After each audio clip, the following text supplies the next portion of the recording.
আসসালামু আলাইকুম। আপনারা সবাই কেমন আছেন? আমিও আল্লাহর রহমতে ভালো আছি। আমার ভিডিওটি কাছে কিংবা দূরে, দেশ কিংবা দেশের বাহিরে যারা দেখছেন তাদেরকে অসংখ্য ধন্যবাদ। এদিকে দেখেন কাঁঠাল গাছের নিচে দাঁড়িয়ে আছি আমার বাবার জন্য। শিফা মা দৌড়ে গিয়েছে ও দাদাকে দেখে, এদিকে দেখি কাঁঠালগুলো খুব সুন্দর কাপড় দিয়ে পেঁচিয়ে রেখেছে যেন কারো নজর না লাগে। আপনাদের এদিকে কি বলে সবাই একটু কমেন্টে জানাবেন। এদিকে দেখেন বাজারে আম গাছে কত সুন্দর আম ধরেছে মাশাআল্লাহ। তো আমি টুকটাক একটু ভিডিও করে নিচ্ছি আপনাদের মাঝে শেয়ার করার জন্য। সবাই একসাথে গরু দেখার জন্য যাচ্ছে। আর এদিকে একটা কদবেল গাছ চোখে পড়লো, দাদা বলতেছে দেখো খুব সুন্দর ছোট ছোট কদবেল ধরেছে মাশাআল্লাহ এতটুকু একটা গাছে। আমাদের তো অনেক পছন্দ কদবেল, আপনাদের কাছে কার কার পছন্দ সবাই একটু কমেন্টের মাধ্যমে জানাবেন। এদিকে ভাই আমাকে দেখাচ্ছে ঘুরে ঘুরে, বলতেছে যে মারিয়া এদিকে এটা ওইটা, মানে সবকিছু দেখাচ্ছে আর কি। আসলে গ্রাম অঞ্চলে এই পরিবেশগুলো এত ভালো লাগে, যারা গ্রামে না থাকেন তারাই বুঝতে পারবেন না যে কতটা মানে মনোরম পরিবেশ। খুবই ভালো লাগে, মনটা জুড়ে যায় এত কিছু চারপাশে দেখতে পাই। এদিকে মেইল একটা দেখালাম, এটার ভিতরে ধান ভাঙ্গা। আর এখানে হচ্ছে একটা করমচা গাছ আছে। তো এই যে রাস্তার পাশে, আর এই জায়গাটা কি বলবো এত সুন্দর। এখানে ভাই বলতেছে যে এখানে মুরগি ফার্মটা ভাড়া দেওয়া হয়েছে, এটুটুক বাচ্চা হয়েছে হাতে দেখাচ্ছে ভাইয়ে। তো এই যে দেখেন চারপাশে পুকুর কাটা, এই পুকুর কাটা এগুলোর ভিতরে যদি মাছ চাষ করে কতই না ভালো হতো, কেউই মাছ চাষ করে না।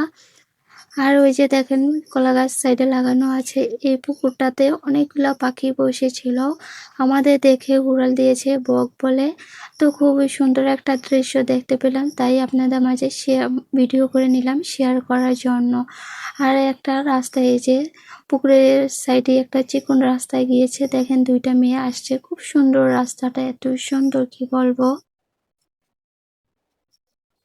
আমার ভিডিওটি যদি ইউটিউব চ্যানেল থেকে দেখে থাকেন প্লিজ সাবস্ক্রাইব করে পাশে থাকবেন।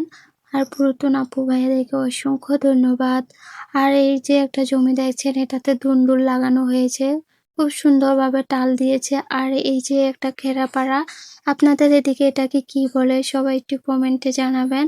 আমরা বলি খেরাপাড়া, আমাদের কুমিল্লাতে বলে এগুলাকে বলে খের, মানে কি গরুকে গায়ে খাওয়ানো হয় আর কি এগুলা।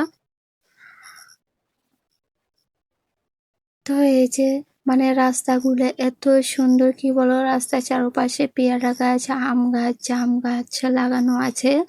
মানে রাস্তার সাইডে দিয়ে গাছ লাগিয়ে রাখলে মানে রাস্তা দিয়ে হাঁটতে ভালো লাগে, রৌদ্র তাপ লাগে না, এই আর কি।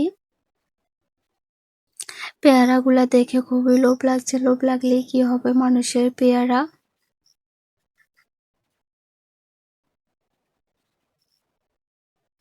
এখানে ওই যে দেখতে পেলাম একটা পাট শাকের জমি, পাট শাকগুলো এত সুন্দর কি বলবো।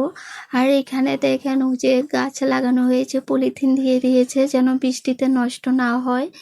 ভাই বলতেছে যে পলিথিন দিয়েছে, পলিথিনে মাঝখান দিয়ে ছিটে ছিটে আসছে যেন গাছ উঠে যায় আর বৃষ্টিতে যেন নষ্ট না হয়, এই কারণে এভাবে পলিথিন দেওয়া।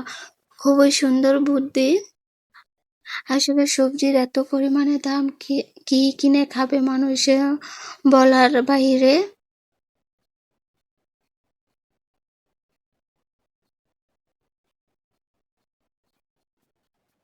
এদিকে দেখেন আমার শাশুড়ি মা বসে পড়েছে হাঁটতে হাঁটতে। তোমাকে বলতেছিলাম মা চলেন, আর বসে থেকে লাভ নেই।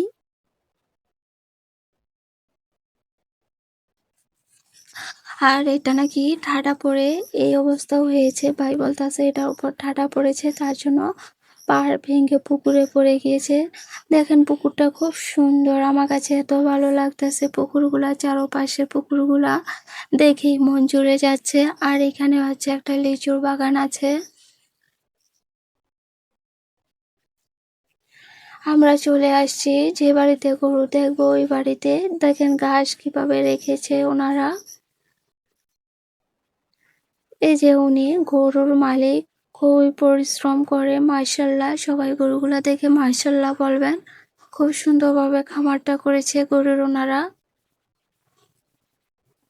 এই যে উনি বলতেছে আমার পিছনে পিছনে আসো, কোনো ভয় নাই। আমি তো আমার এত বড় কলিজা হয় না যে ওনার সাথে সাথে যাব। গরু যদি একবার আমাকে মানে ডুয়া মারে তাহলে তো আমি শেষ, মানে বেরোয়ার কোনো রাস্তা নেই। খুব ভয়ে একটু এদিক দিয়ে ভাইয়ের পিছনে পিছনে গেলাম। ওই যে গরুটা দেখছেন লম্বা, এই গরুটা আমরা কিনেছি।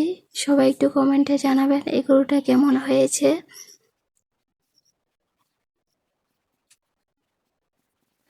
এদিকে বাড়ি থেকে বের হয়ে ধানের জমিতে নেমে পড়লাম। কতগুলো কবুতর দেখতে পেলাম, কবুতরগুলো আমাকে দেখে দৌড় মারলো।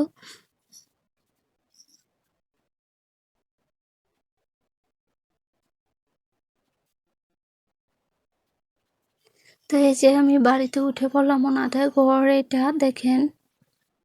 এই যে বাচ্চারা বসে আছে চেয়ারে, কোনো বাচ্চা, আর এটা হচ্ছে মুরগির খোয়ার।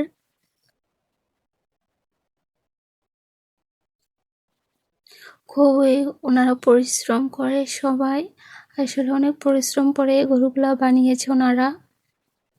দেখেন তিনটা কত দুষ্টামি করছে এদিকে। এই যে লিচু বাগানে ওরা দৌড় মারলো, তো আমি একটু ভিডিও করে নিলাম।